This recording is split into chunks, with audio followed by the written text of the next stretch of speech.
Colombia's 2,200-kilometer border with Venezuela has been a hotbed of illicit activities by illegal armed groups for decades. First, we are near some of the largest coca plantations in the world. Secondly, groups that are fighting over contraband routes across international borders and make money off of those that are using these illegal routes, and urban micro-trafficking in urban areas. That is why on the streets of the border city Cúcuta, it is easy to run into people deeply affected by the armed conflict. Aida Maria Perez's son disappeared in 2001 when he was just 15 years old. He was studying here in Cúcuta, growing up in Cúcuta, and it has been very hard since we have armed groups in the region.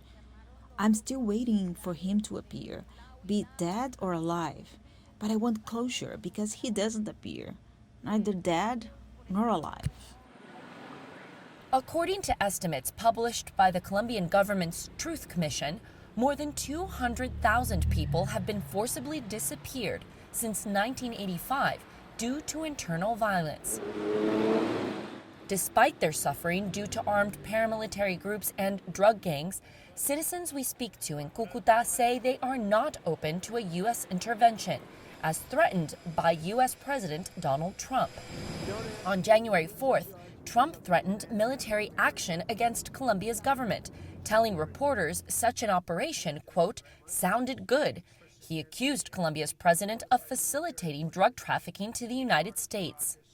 If attacked by the U.S., Petro, a former leftist guerrilla, said, for the homeland, I would take up arms again. Any attempt to detain him, he added, would unleash the people's jaguar. We are worried because we know that Trump is powerful and strong, and we are very expectant because of the comments on narco-trafficking. So it's a complicated and tense situation.